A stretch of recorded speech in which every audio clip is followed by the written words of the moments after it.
Back again for another exciting episode. Hopefully you have all recovered from your sugar comas, wide awake after a late night of trick-or-treating. My name is Angel. I am joined by Pavan Agarwal, CEO of Celligence, creator of AngelAi, CEO of SunWest as well. He's a busy guy. Pavan, do you want to introduce our guest today? Yeah, our guest is Travis Hitt. But before we go on to that, I want to talk about Angel's trick-or-treat costume yesterday. So believe it or not, she dressed up like an AI. I didn't see that one. Costume every day. Or is it a costume? You never know these days. So, but seriously, Angel, what did you go trick-or-treating? And if so, what did you dress up as? I did not. Okay. I didn't. I was not festive this year. My dog was a hot dog, but that's about as far as we got. Did you walk around and get him candy? No, but that would have been a good idea. We're candyless today. Not me. How about you, Travis? Your kids and you went trick-or-treating? Yeah, my wife and my almost 3-year-old son, we took him around the neighborhood and he had a blast. Yeah, one kid? One right now, practicing and working on number 2. And what was his costume? He was a dinosaur. He crushed it. One of those inflatable dinosaurs that they walk in. It was the cutest thing I've ever seen. Maybe it's because it's my kid, but I think everybody thought so. So we did a Jurassic Park theme between my wife, I, and him. It was fun. It was a lot of fun. Wait. So all three of you dressed up like Jurassic Park. Which character were you? Couldn't tell you his name. My wife could, but all I wore was the yellow raincoat and a hat thing. Was he the attorney that got eaten by the... Yes. That's him. I didn't get eaten though, so the dinosaurs left me alone. So that was a positive of the night. You see, now if I was to do a Jurassic Park costume, I'd dress up like that chubby programmer that went Not happening. Yeah, there's a lot of good costumes out. I was impressed. What did you dress up as, Pavan? I didn't. I was dressed up like a AngelAi programmer. I was working till like 2 a.m. yesterday. He was making sure your costume worked, Angel. Exactly. Thank you. Well, I'm down for my sugar coma, so today's a good day. All right. So Travis is running the Hitt group in Dallas, North Dallas, Texas. Mm-hmm. And he's like this amazing superstar agent, the biggest agent in Texas with, I got to say, the biggest truck I've ever seen. Only in Texas you would find the biggest agent with the biggest truck. There's much larger, I promise. And yet, regardless of how big his truck is, he can't even fit in 10% of all the deals he closes every month into it. So I think you're doing what 10 gazillion deals a month? How many? A little more than that. Yeah, a little more. So what's your year looking like? I'm looking to close personally without the team right at around 30 million this year. That's excellent. Thank you. And your team combined with your team? Team combined, they're all pretty much new agents because we started about 1.5 years ago with my team. We should end up closing around 60 million, 58 million total. Excellent. Somewhere right in there. Excellent. Yeah, it'll be a good year, especially in a down market. So before the call, we were talking a little bit about your background. You got some really interesting stuff. So, and what you told me is kind of like you grew up like Keanu Reeves in high school, like this, the coolest kid in high school, right? And the complete opposite. I was not the coolest kid. I like to say I was cool because my friends were really cool, and for some reason they just let me tag along until my senior year. That's when I kind of blossomed. But before that, I was just your average chubby little kid with acne all over, and like to have a good time, but looks wise, presence wise, not Keanu Reeves.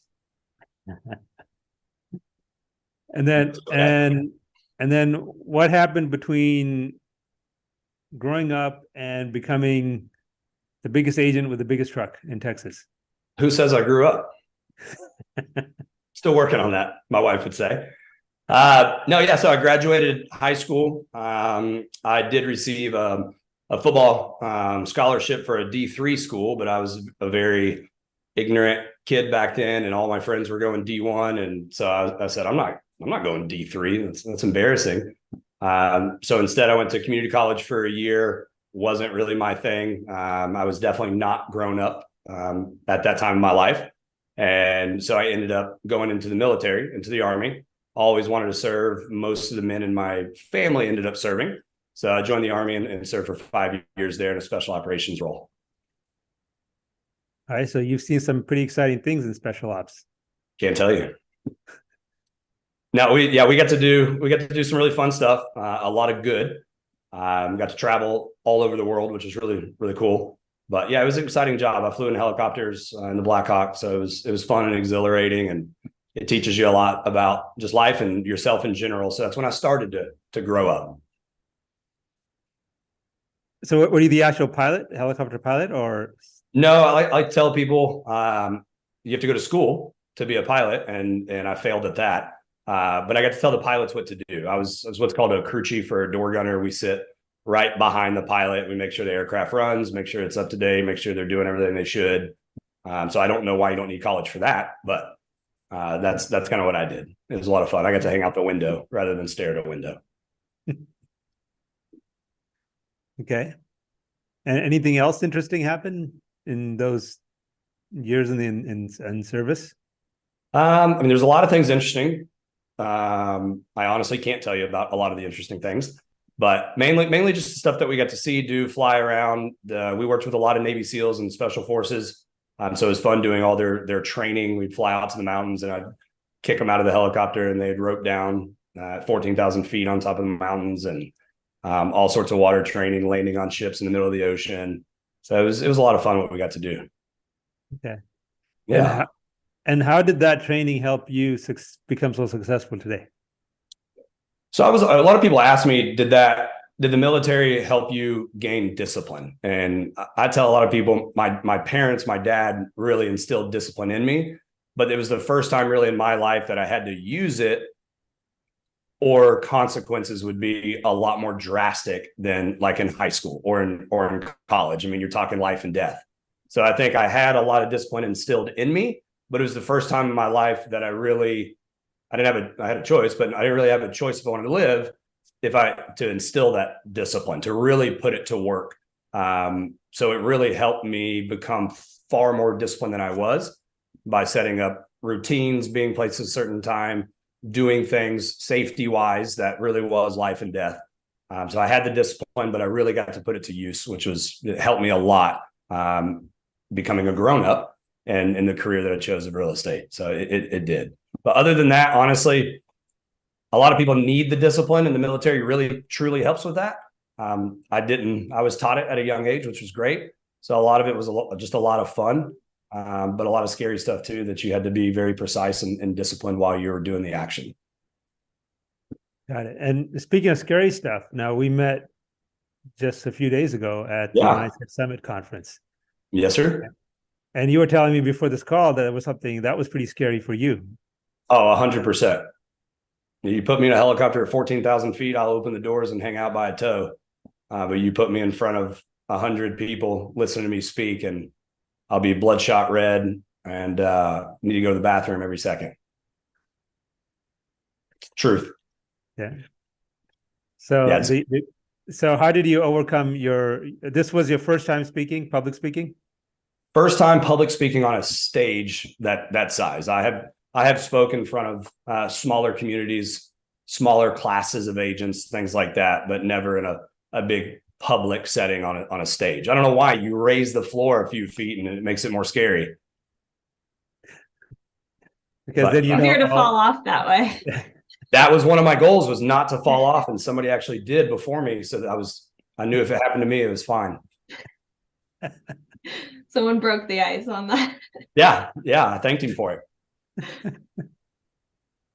But no, it was just much different. I think a lot of it is, it's things that I feel like a lot of people have to get over. Maybe not public speaking, but I feel like we all have something that we're scared of doing or makes us really nervous. And for me, it's public speaking. But I think a lot of it comes from my background and my past of not being a very popular, very liked kid until later in life. I got made fun of a lot for being overweight and not looking like Keanu Reeves because, I had a pizza face and people let me know it. So I think for me, it's always been a mind block of getting up in front of people at a public setting, inviting them to criticize you, inviting them to judge you, make comments, things of that nature, that it's always been a mind block for me to do it. But once I did it, just like most people say, it really relieved a lot of that fear and hesitation, because it's something I've always wanted to have the opportunity to do, because I love to educate people. One of my favorite things on this earth is just to help people, whether it's with their mind or physical aspects, anything people need help with. I want to be their call because I truly get joy out of it. So it's always been a battle within my own self of not doing it, and it being a big fear. So it was really, really awesome to be able to get up there. Thank you for the opportunity for allowing me to do that, as well as Dave and your whole team that kind of coached me up and made it fun. Well, I think it wasn't our coaching that got you up and made you so successful on that stage. I think it was all the whiskey shots the night before we had at the Cowboys Club. Yeah, I only partook in a couple. I made sure that I was one of the first ones that left, because being terrified to speak in front of people and being hungover, that's going to be a no-go for me. Yeah. Oh, so you were the guy who left early with 2 bottles of Blue Label. Shh. That's why you wear jackets, because you can't really tell what's under these. No, that was a fun night as well. Great dinner. I mean, I love being able to socialize and talk to so many successful people that you have on your team and just in your life as well that also spoke. I learned a ton from those guys, but it truly was awesome having dinner and just getting to talk to those other speakers. Right. And you're going to still work on twisting your wife's arm to make it to our Diwali party. I'm working on it, babe. If you're listening, it's going to be a good time. Yeah, that would be fun. We close registration on Monday, but I'll make an exception for Travis. I'm already registered. Oh, you're registered. in hopes. You always have to be prepared. Yep. And we're up to like 850 people. So wow. Somehow it's going to be like Animal House. My house is going to be like Animal House, if you've ever seen it. Yeah. Like you said, I hope it doesn't crumble. And you better have a great cleaning crew. They built out of concrete here in Puerto Rico, so it should be okay. It should sustain it. You're fine. You can just wash the walls and everything. You'll be okay. That's right. Well, I'm sad to miss it, but I hope it turns out and is a phenomenal event. Okay. So talk to us about Mindset Summit. How did that go for you? And the value you see in attending events like that. I'm assuming you frequently attend coaching events. I do. Yeah. The older and more successful I've gotten, I've realized that I need to be around more successful people. And what I like as well is, even if somebody's not more successful than I am business-wise, you can learn a lot from anybody. And so I like to go to mindset summits, any type of seminar, things like that. I've gotten real big on, shifting your mind and just learning that I got to learn little nuggets from a lot of the different people that were there, some more than others, depending on what they're speaking on. But I think it's important as a business person, as well as just a human, to put yourself in those positions to go learn from other people. We don't know it all. And if you think you do, we definitely don't. So being in a room of like-minded people is something that I like to do on a regular basis. I would say even more important, being in a room of unlike-minded people. That's when you learn the most, is when that is true. And we had a pretty big, broad spectrum of speakers there. Mm-hmm. I thought the most interesting person was Dr. Steven with the sound therapy. I was going to say his was the most interesting because I know nothing about it. So it really opened my mind to what he was talking on. Did you get a chance to try out one of those therapy I units? did. The vibe. Yeah. Uh-huh. Yeah, I did. It was 10 minutes of relaxation before. I think that helped me get on stage as well. It kind of calmed me down. But that is really, really neat. Angel, you tried that out at the Vegas conference. Yes. Yeah. I loved it. I think that stuff is so cool. So I was really excited to hear he was going to be at Mindset Summit and like break down the science behind it and why it works. So very interesting. And the thing was, our time when we had to go on stage at that conference changed, and we got moved up early. And you were like in a coma. We're trying to wake you up. I was vibing. Doing what she's supposed to do. Screaming, and she wouldn't wake up. We're like, oh no, Dr. Stephen, what did you do to our AI? So I didn't do it at Mindset. I didn't want to get caught in another you should have vibe coma. Yeah, I would love to have one now in my house just for the benefits and how relaxed you can be. But I agree with you. That was one of the most interesting things. And kudos to you for putting together an event like that. Because most of the ones you go to, or that I go to, is, I'm not going to say it's all about the same thing, but usually it's about the same field. And then you take nuggets away from everybody. But this was completely different, to where you had all sorts of careers, mindsets. And so that was really cool to be at a summit that went from, the cellular structure of the brain all the way to just retail real estate to virtual AI.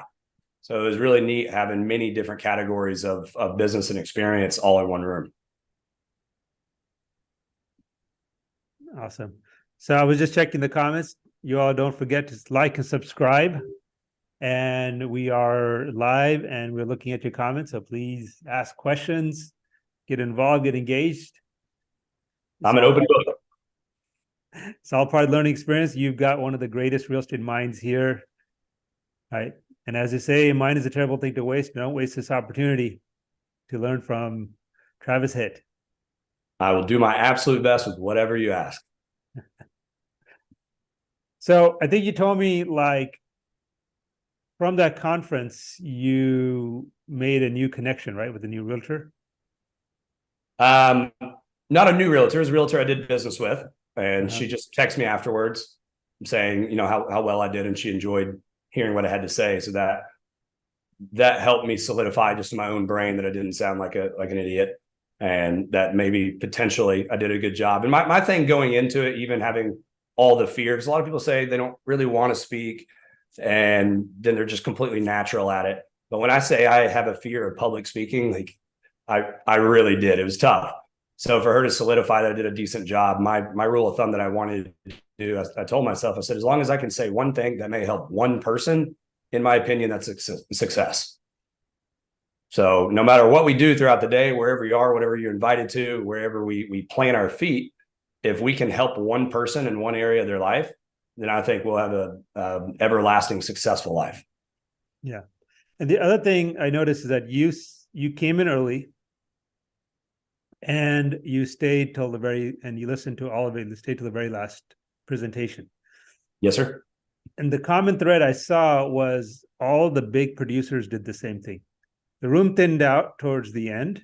Yeah. Towards the second half of the day, right? But the big producers all stayed. Yeah. I noticed that. All right. So that kind of tells you, like, why the big producers are big producers. Yeah. Right? They're ready to learn, and they're going to, if you take the time to go and you took a day to do something, it's the discipline to stay focused and to do it all the way and learn as much as you can. Absolutely. Because whatever happens is not going to happen again. It's just a missed opportunity. Right. Well, it's investing in yourself and into your business. The more we can learn, I know I don't know it all. I do believe I'm very good at what I do, and I love helping people, and I love the career I chose. But I also know that there's so much that I can learn, especially in a difficult market. I've been in it long enough, almost 12 years, that COVID was an amazing market. It was kind of difficult to work through depending on what you did. But in a normal market, everything doesn't sell in a day. And so, especially in a down market or a down anything, whatever career people are in, I don't understand why you wouldn't want to invest in yourself to learn and to grow and to be better, be able to adjust and shift. Because in my opinion, if you can't adjust in hard times, you die. Maybe not literally, but somebody will overrun you because they're willing to take that time to put the time in to learn. And if you go to conferences and you stay for half of it, well, you got half the value. Yeah, exactly. And also, I think what I hear from the top producers is they go to these conferences, especially in the real estate business. Obviously, if you're a loan officer at this conference, you should be the last one to leave, because what better opportunity to meet as many realtors as possible. Right. But for the realtors, I think a lot of realtors forget that it isn't just about creating relationships with buyers and sellers, but it's about creating relationships with other top realtors in the market, because they may be on the opposite end of a deal that you're working on. 100%. I agree. And, I mean, has it ever happened? Sorry, go ahead. No, I was going to see if you had a question on that, but I completely agree with you, because this business you're selling a product, which is a home, but it's relational.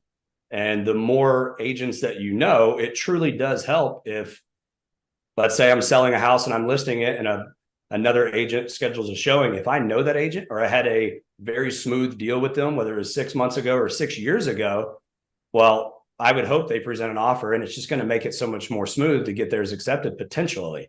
So everything we do is relational, and the more relationships that we can have that's in a positive manner, it makes business so much easier. Okay. And then for the loan officers that are listening, and like me, I'm a loan officer. I walk up in your office and I say, Travis, give me a loan. How does that work? What's your advice? Depends on if the door is unlocked or not. For you, it's always unlocked. Yeah, that's great. We were talking about it before this, and I actually got one of those phone calls this morning from a loan officer that I don't know, and I honestly have never heard of him. But I find that a lot of them, I don't know if they have a call center, call service, or somebody in their office just making the calls. But some advice I give a lot of lenders, because I've been using the same lenders for a couple of years now that have gained my business, and we've grown to have a great relationship. But I'm always open to meeting people, and that's what I explain to lenders. But I think the best thing a lender can do is really try to create a relationship, not just a conversation. And so when lenders are calling all these agents, hopefully they're calling. That is one thing where if I get somebody's assistant or an AI, a lot of them use virtual to see if they can schedule a meeting. To me, it's not as personable. And I'm at a point where in my career that I don't want to take on a bunch of other lenders and have a bunch of other options. I'm really happy with who I have, but you never know what happens in the industry. And so I tell people, I like it when an actual loan officer does call me and tries to set something up, whether we end up doing it or not. I have a lot more respect and appreciation if they're actually taking the time to do it, not somebody else. As well as if a loan officer emails me, and I mean this with the most respect and the nicest way, but it goes in my trash in my email.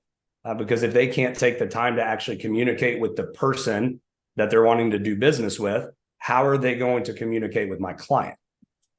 So I think of that a lot. One of the best things that lenders do, in my opinion, when they're trying to build relationships with random agents, because it's kind of like me speaking on stage. It's not easy a lot of times to approach agents that are very set in their ways. They have their lenders they want. So it takes a lot of guts for them to do that. And I respect that. But I like it when they come to my open houses. I personally still do open houses on the weekends. I enjoy doing them. So when a lender takes the time to work on a Saturday or work on a Sunday, leave their family, and they come to shake your hand and introduce themselves, that means a lot to me. And they have a much better chance of potentially getting business with me or from me than somebody that just calls me or emails me. Excellent. So open house is the number one way to meet a top realtor like you. I think yes and no. I'll be honest. Most top realtors, a lot of them don't do open houses. They have their team do it or other agents in their brokerages. So I'm kind of a rare breed. I enjoy doing them. I love talking to people and meeting people. And I'm the type of guy that I have to practice what I preach. And if I'm telling my agents how beneficial they are, eventually I'll get to where I don't do them. And that's just a growth factor. But anytime I can and I have the ability to do it, I like to do them because that's how you build relationships. Okay. What other tips you would have for loan officers that are trying to build relationships or meet up with top agents or any agents for that matter? Yeah. One, show up at their office. The agent may be slammed and completely booked with work, but it's putting that face to face. It's showing that you took the time to look up an address, to figure out where somebody is, get in your car, drive across town, and physically put yourself in front of them. So that's a big advice that I give to a lot of lenders that are trying to pick up businesses is get off your phone, get off of Instagram, stop Instagramming agents. You just become another message and go talk to them, whether it's 30 seconds or you end up having a 30-minute talk. It means a lot to realtors that has an agent that will put forth that effort, because that's what we need in our deals, where we're going through a market where interest rates are tough. Guidelines are tough. So I tell a lot of people, the thing's not about the thing. And so anytime a lender is willing to physically go meet somebody, that shows the goal that they have. It shows the drive that they have, and that's going to translate potentially into their business. So get out and actually talk to agents. I know everybody texts these days and just uses virtual communication, but it means a lot to agents, especially for guys like me. We talked about earlier, I'm 65 and a 35-year-old body, but I think a lot of top agents appreciate the physical connection a lot more than just a phone call or email. As well as I tell guys, if they want to surprise an agent and make them happy, it's really easy to print marketing stuff off for a specific property.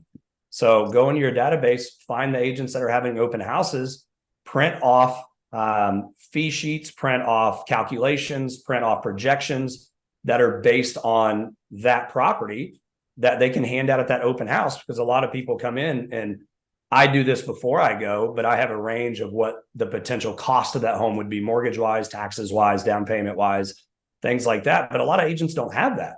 So if you walk into an open house or to their office before the open house, maybe the day before, and you say, hey, I put together a sales packet for you. This is what a potential mortgage on this house looks like. Here's a packet of those that you can hand out to potential buyers at the open house. And you're now putting effort forward to building that relationship. That's great advice. As well as do open houses with the agent. I wish, if my lenders are listening, I wish that would happen more often as well. But there's something about having the lending professional at the open house, because I know enough about loans that I can speak on it, but I'm not licensed. I'm not going to step on toes. I'm not going to give incorrect information. So what I do at all mine is, somebody asks, I give them, my lender's information or a lender's information. But if you have the time as a lender to go partner with an agent at a 2 or 3 hour open house, there's something very beneficial of people being able to get a clear and concise answer from the mortgage professional while they're looking at that home. Yeah. So not a lot of lenders do that. And the other thing I noticed, like at Mindset Summit, we had close to 300 real estate agents there. And they're all, good producing agents. But we had only a handful of loan officers. Okay. And everyone got the same, message. Everyone got saw the same marketing. So right. It's like, and there's Mindset is one such campaigns, one such company that does these events. There are others that do this. There are events all the time. And if the last 3 Mindset Summits was a barometer, I'm shocked by how few loan officers take advantage of these kinds of events that are happening in your community all the time. Interesting. Right. And I can't speak too much on it. Huh? I said I can't speak too much on that because that blows my mind. I'm not a lender, but I think too many people sit back, and especially if they're a lender, we need lenders, right? Because we need them to close our deals. But you can't sit back and just expect for applications to come across your desk. And that's a big struggle I think a lot of agents and lenders are having right now with the shift in the market, is we're losing a lot of good, decent agents and lenders because they're not they don't realize how much effort and work you have to do. It's everybody already thinks realtors and lenders make too much money.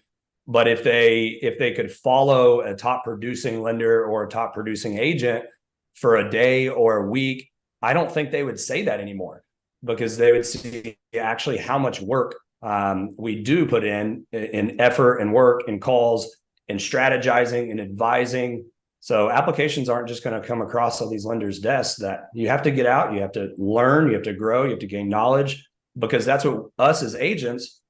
I love my lenders because the three main ones that I use, they're huge on education, and they educate me. I try to spend my time learning about the real estate market and the shift in our market and what I can do better, that I'm not focusing on the financial side to a whole. And I don't need to, because I know my partners that do all my lending, they're going to give me all the information and updated stuff all the time, which is huge in my business, but I rely on them for that. So I think lenders should go to more stuff like that. That's not just lending specific, but mindset and growth specific. That way they may learn something new that they're not doing that would help them in their business and help them with their business partners. Excellent advice. Now for the realtors that are watching and they're hoping to be big producers like you and having a big truck full of loads. Yeah. I mean, in that truck, I just got to tell you guys, imagine this image is just the biggest truck you've ever seen.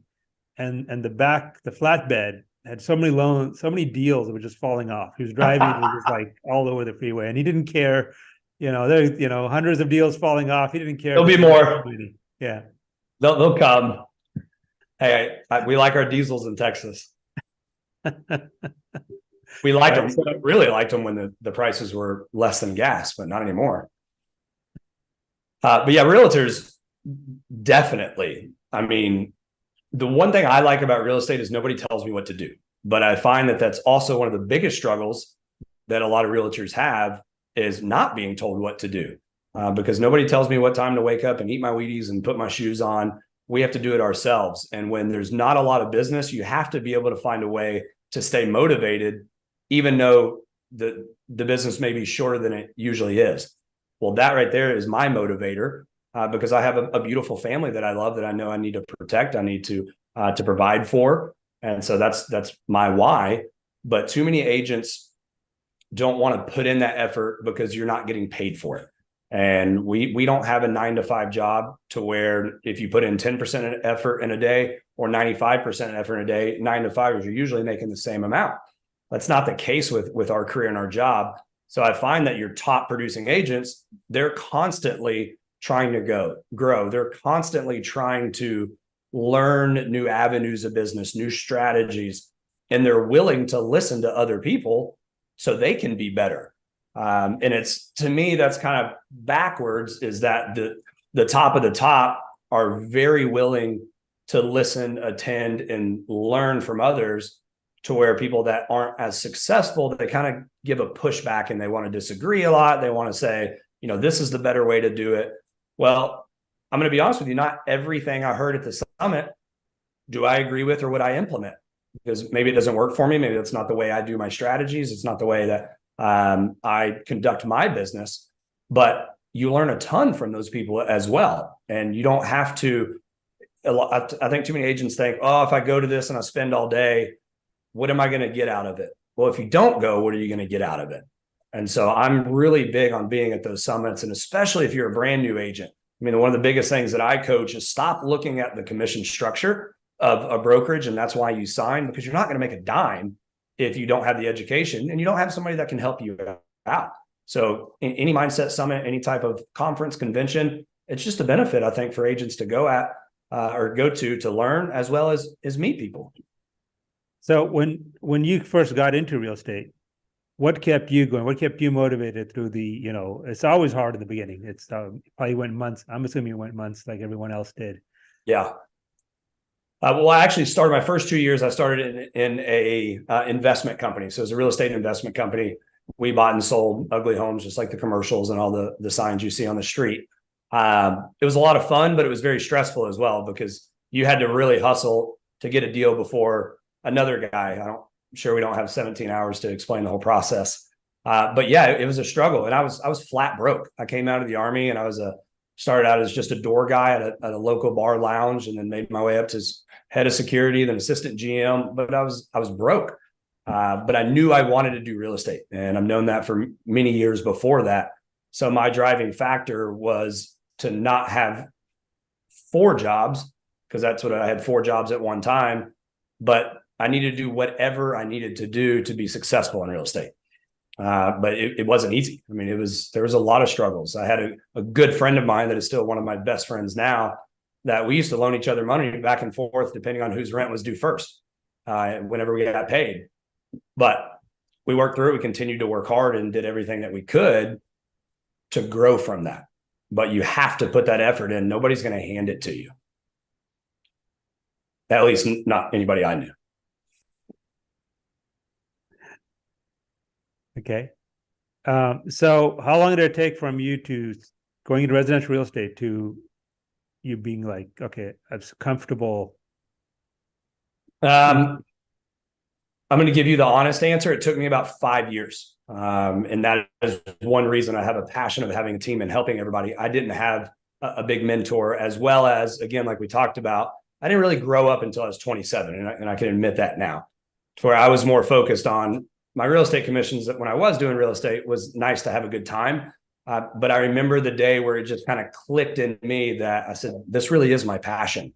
And I let everything else go. And I dove in. And I tell agents, at some point, you kind of have to dive in and just keep swimming and don't stop.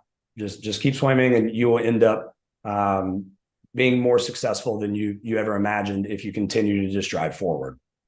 But it took me a while. It should, honestly, especially in our area. I tell people, give it a year, give it maybe 2 years.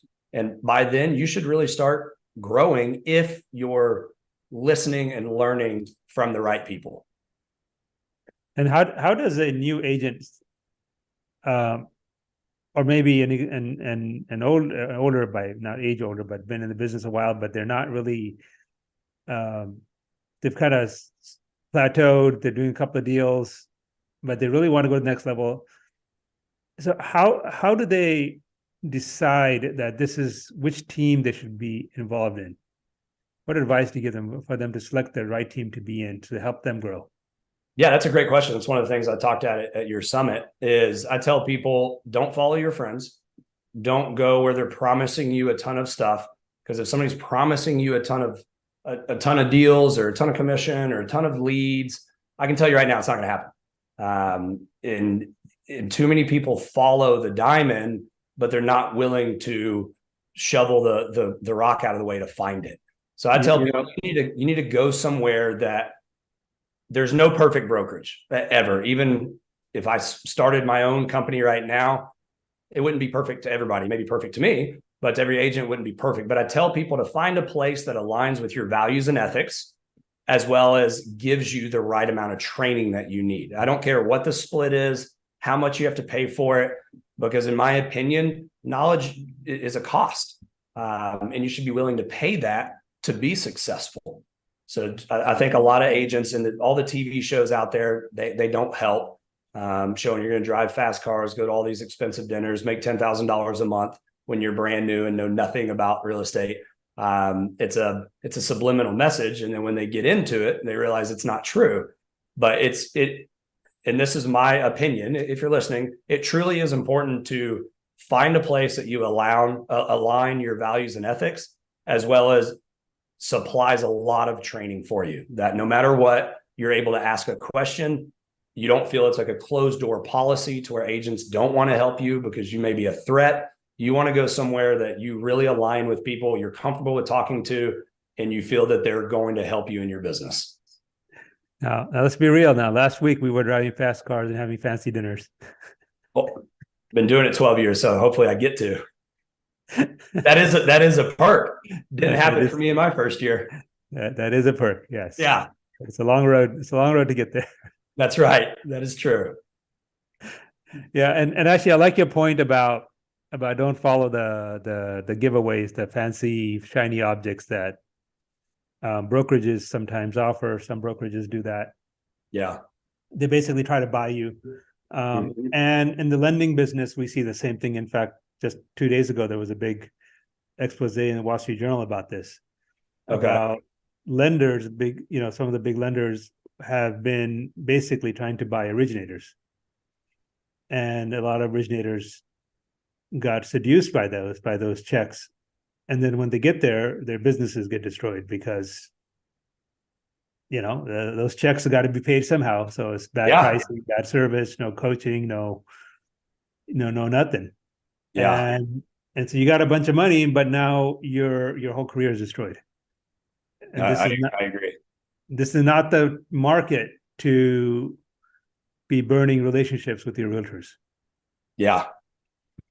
No, it's I mean, it all comes back to relationships, but yeah, it's very, I can't stress enough to new agents how important it is to look past the money initially and look towards the training and the education you're going to get. Because, and I ask a lot of brand new agents when they talk to me about, why they went somewhere, what they offered them, that they're going to get to do luxury, they're going to pitch them luxury stuff.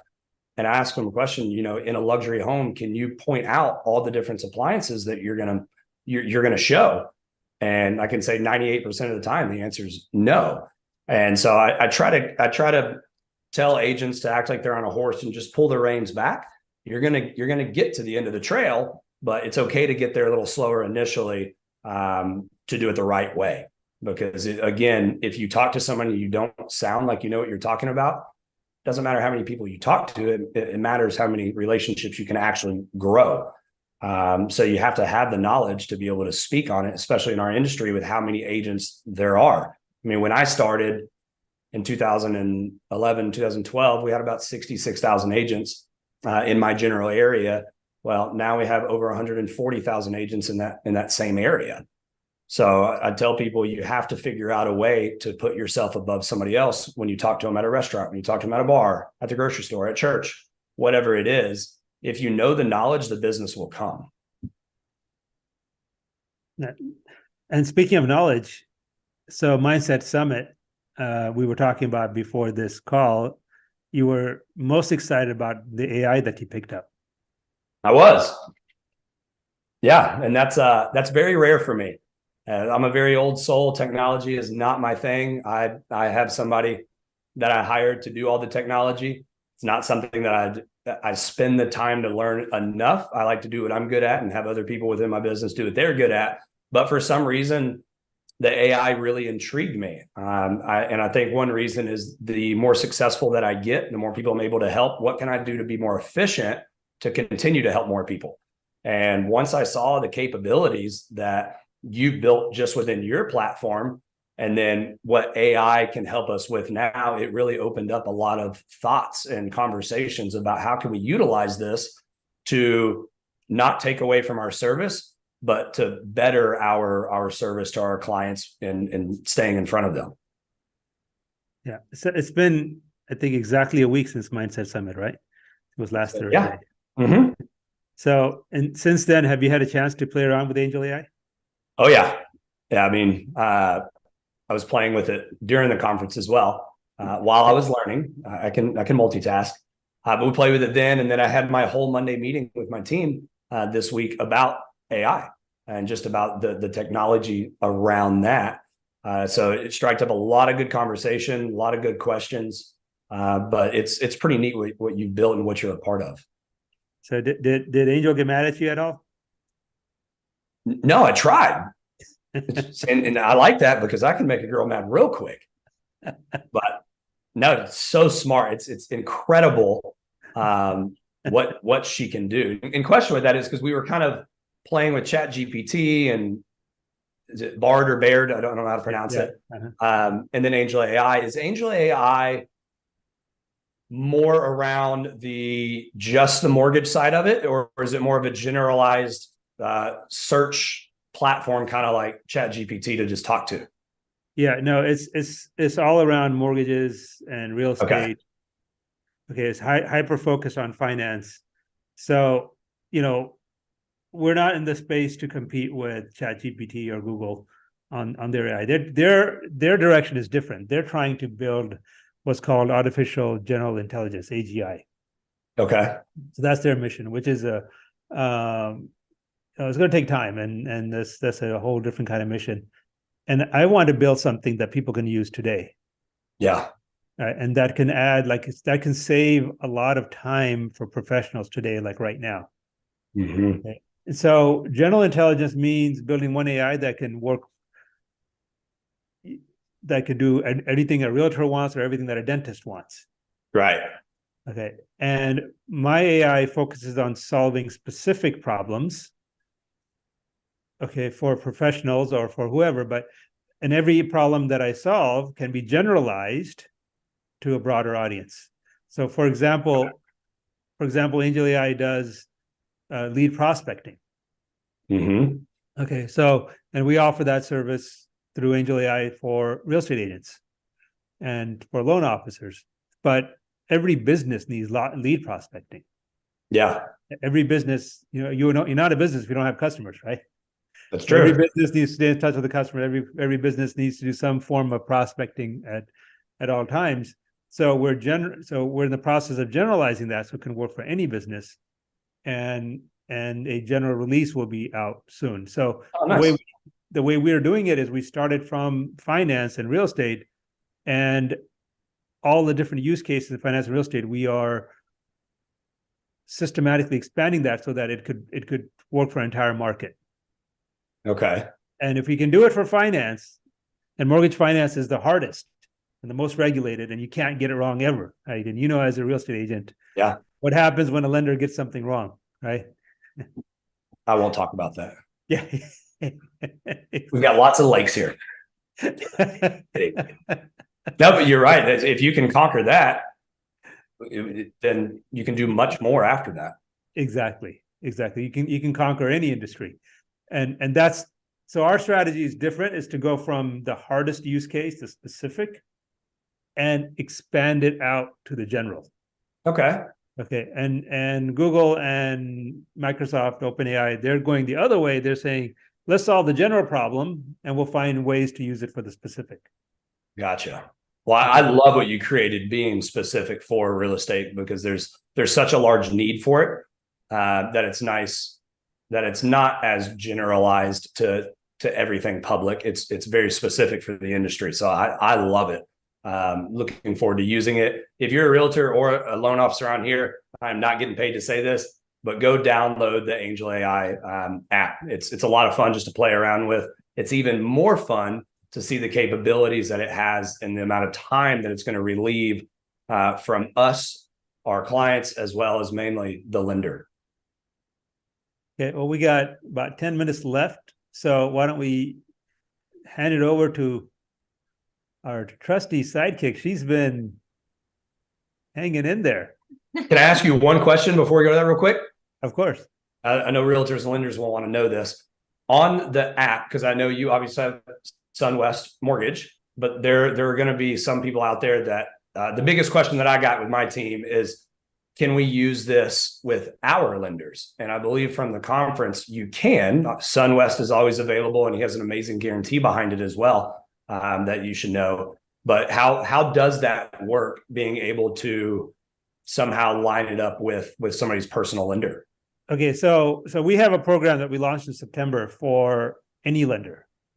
Okay, so the lender themselves have to sign up for the app. Okay. And there's a fee for the lender. There's a fee for them to use the app to close their loans. So anyone can use it. Any lender can use it today. But if you're not a licensee of the app, I should say, it's not even the right term, but if you're not paying for the app, Yeah. then it'll do basically everything for you except close the loan. Gotcha. Yeah, it won't it won't do the things that you need to do to close, like disclose, send out the initial disclosure, send out the CD, and send out, you send out the money, but instruct you to send out the money.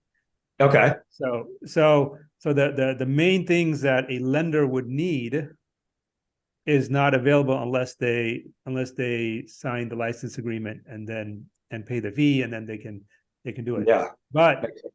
But you, as a real estate agent, have the full freedom to use it. So if you meet with the buyer Okay, what you can do is say, hey, I need your W-2s, most recent pay stubs, tax returns if you're self-employed, and 2 months bank statements. That's pretty much kind of all you need. It might maybe a rental agreement if they have rental property. Yeah, it's pretty simple. Yeah, and every experienced real estate agent, you know what documents, right? You don't need a loan officer to tell you what documents you need from a buyer, right? So you take those documents, you drop it in AngelAi, you will get an approval. Right. And it's that simple. And now you've got your approval, and it's a guaranteed or warranted approval. Okay, so then now at that point, you can go to your favorite lender and say, okay, I already got the approval, it's all good. All you got to do is finish it off. Right, so real value, and there's absolutely, you get all this free value. There's absolutely no obligation for you to deliver the loan to SunWest or anybody else. You could still go deliver the loan to your favorite lender. And you've given your favorite lender a free blueprint roadmap of how to close that loan. Yeah. No, it's amazing what you're doing. The biggest thing that agents, not just lenders, but agents should take away from that is how awesome can it be to have a full pre-approval and potentially an underwritten loan before you even start showing houses. Well, now it's going to get to where it's that much faster and easier and at our fingertips to be able to do that, which makes the whole process and the acceptance process a lot better. Yeah. So when AngelAi gives an approval, right, it's not a pre-approval. It is a full final underwritten. Oh, okay. Even better. There's no underwriter that comes in afterwards. So if you drop in all these documents and it gives you a conditional approval, maybe it wasn't complete to give a full like a final approval, but maybe there's some conditions on it. That's the final. That's it. Okay. So if you satisfy those conditions, the loan's going to fund. Amazing. Right. So, and it does that, I've seen it do it as little as 30 minutes. And on the outside, I've seen it like it take a couple hours. So the most complex deals with the multiple job changes, the lower credit scores, and big schedule of real estate, this and that, those can take a couple hours. Gotcha. Okay. Last big question here. Does she work on Sundays? She works 24/7. Can't get much better than that. Now it is amazing. That's why Angel's looking so tired right now. She's about to fall asleep. Well, thank you for answering those. So how about Angel, with the 8 minutes left, let's give our audience a quick whirlwind overview of AngelAi. And actually, why don't you start with, not to mess up your mojo there, why don't you start with a workshop? How people can attend a workshop? Yes. So we always like to try to show you guys some tidbits on these live podcasts, but inevitably, it's hard to do a training with such a large audience. So we do offer more personalized workshops. We keep them really small groups, so you can actually be practicing exercises in AngelAi hands-on with a trainer. During that time, get all of your questions answered. So go to angelai.com, and right there on top, you're going to see a button. Click here for workshop registration. You can also just send a text message to 323 AngelAi and just include your email address and whether you're a realtor or an originator, and we will get you scheduled for a workshop. So it's just about an hour of your time. We do them over Zoom. So they're really convenient and easy to hop on, and you will leave an expert in AngelAi. Yeah, so once again, you can text 332 AngelAi, and those numbers are, I always get this mixed up. So 332 ANGE, I'm doing it on my phone. So 332-264-3524.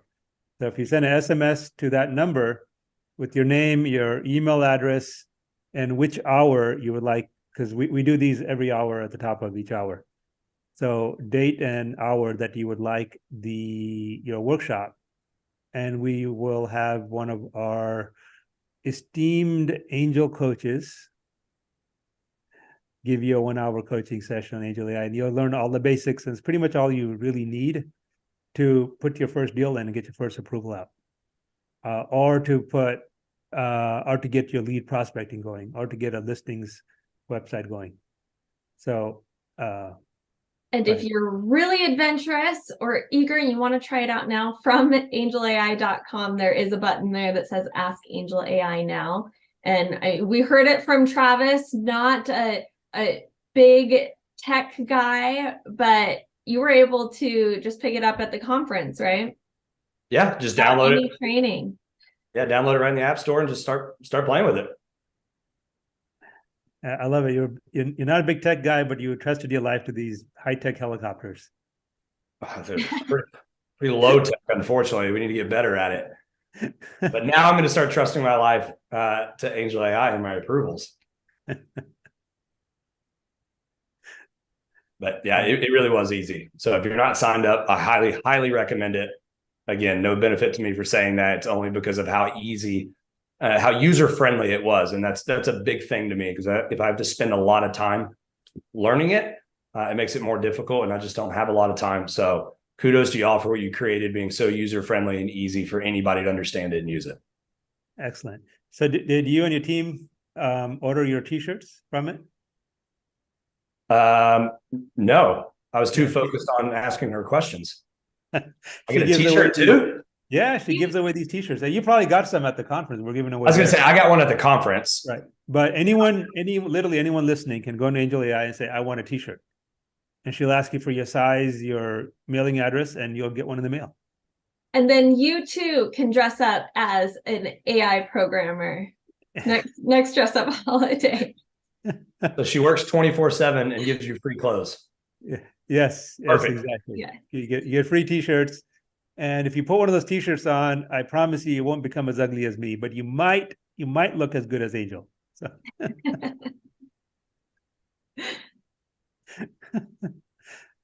Can you show Angel? Can you show the audience how to just the basics, how to log in, how to create an account or something? Show them something. Let's one moment. How about how to do some notes. fun here? Uh-oh, he's going to spring a good one on us. He's thinking. All right, I'm going to show one we haven't showed before. I think we debuted it at Mindset Summit. So how easily you can submit a loan using AngelAi in just not even a minute. So No, that's a good one. I like that. So. All right, it's loading. Here we go. Okay, so you can create your application, submit an application just using the minimum required borrower documents. So right in AngelAi, you have a paperclip icon, and then, oops, I'm showing the borrower applying. I want to show you a different one.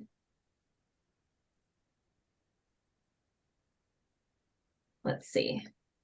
So the borrower also can apply with AngelAi. There's lots of different ways that you can get an application in by using AngelAi. Gosh, I thought I had that video handy. Let's see. It's coming up. It's going to be worth it.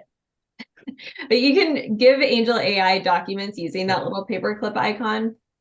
So she can review documents for you. She can do income calculations, so you can attach tax returns, even those more complicated, like self-employed borrowers, those ones that tend to take a little bit more time, she can do for you.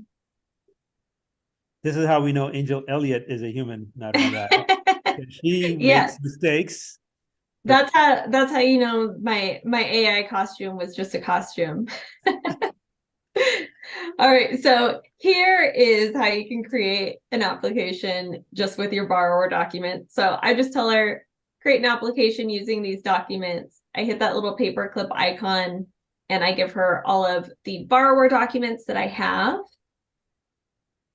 So what do you have? You have pay stubs. What did you have there? Tax returns. And some tax bank returns, statements. pay stubs, bank statements. She can tell you all that's required.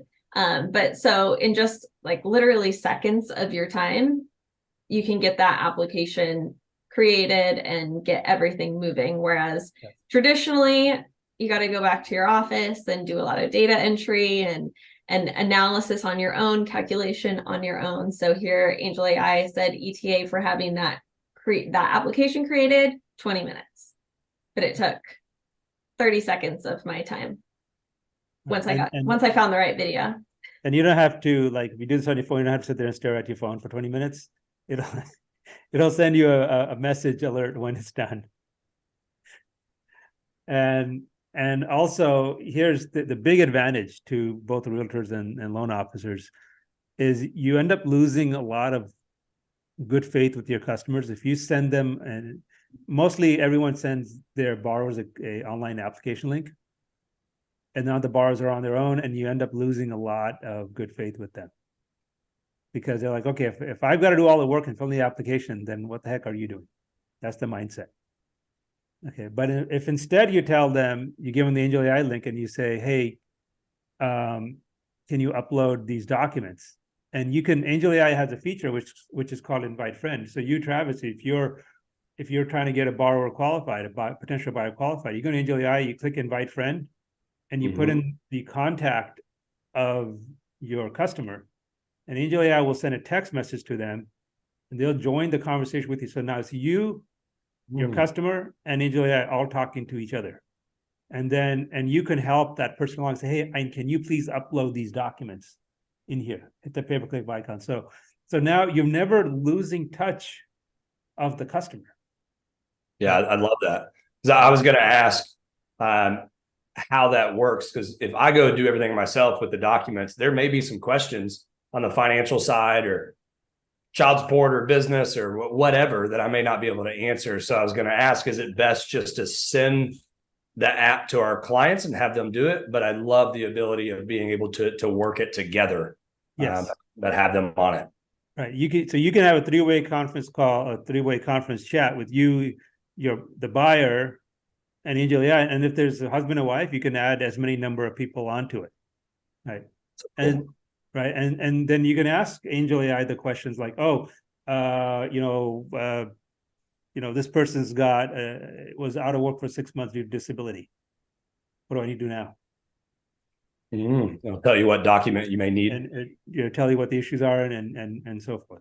Right. That's great. Do I have time for one more question? Yeah, of course. Perfect. So I know this will be a big question for agents on our side. Where is that personal information stored, and how long is it stored for? That's a great question. So this is why AngelAi is connected with SunWest, because SunWest has the licenses and the regulatory structure, right? It's regulated to maintain that information. So it is kept securely, and we got 60 regulators plus that watch us. Okay. So ultimately, SunWest provides the banking licenses that AngelAi needs to function. Okay. Makes sense. And it is stored in compliance with NMLS and state regulatory requirements for both how long. Every state is different. Most states I think 3 or 5 years. I forget what it is. And also, since AngelAi gives a warranted approval in minutes, right, and that we stand behind, okay, you have to be licensed in order for AngelAi to talk to a customer about financial circumstances. It has to be from a licensed entity. My tech company could not do that. So AngelAi is a product of my tech company, but it's not licensed, so it cannot talk to customers. That makes sense. That's it. I think it's important to know that it's backed by a financial company. It's not just an AI platform on its own. Exactly. So the regulations are there in place to protect the information and to protect the customers, and there's somebody that's going to be held accountable for what AngelAi says. Yeah. And if I'm correct, if there's somebody that's going through it and they want to speak to somebody, that is an option for the consumer to do, right? You just tell her. Yeah. The consumer can just say, hey, can I talk to somebody about this loan? I want to talk to a loan officer. I want to talk to credit, your underwriter, or something like that. So the only person can go directly to the underwriter. You can. You can literally ask it. Can you have the underwriter call me about this? Wow, that's amazing. And really, it's not an underwriter. It's one of our data engineers who is an underwriter, and they're the ones who will call you and say, okay, how can I help you? Because they want to talk to you to know if you had to talk to them, AngelAi failed in some way. The AngelAi experience failed if you had to talk to them. So they really want to talk to you so they can learn from you and see what happened. And that's how we improve AngelAi. Very cool. Well, that's all the questions I have right now, I promise. All right. Well, perfect timing because we're a little over our time. So thanks everyone for sticking around. Time sure flies when you're having fun. Travis, thanks so much for joining us. Thank you for having me. It's my honor.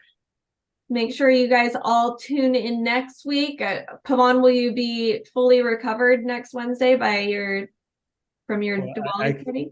Actually, I think I fly out on Sunday to New York because next week is a busy week. I got I think there's two local stations in Florida. So I'm going to be, I think on Tuesday, so it's New York, then it's Orlando and Tampa. Right. And I'm on two local news stations. They want to talk to me about AngelAi. And then from there, is New York, and then back to Miami for the real deal, and then back home. Wow. So I better recover. And a lot of travel. Yes. And actually somewhere in there I'm trying to squeeze in with Loan Officer podcast. I think you met the team. They were at dinner last week. Oh yeah. Yeah. Nice people. Great. Very awesome. They're very nice, and they wanted me to they graciously offered for me to be a guest on one of their podcasts. So I'm trying to squeeze that recording in. So we'll make it all happen. Never a dull moment. All right, everyone. Well, thanks for tuning in, and we will see you next week. Thanks, Travis. You're welcome. Thank y'all. Have a good day. Bye-bye.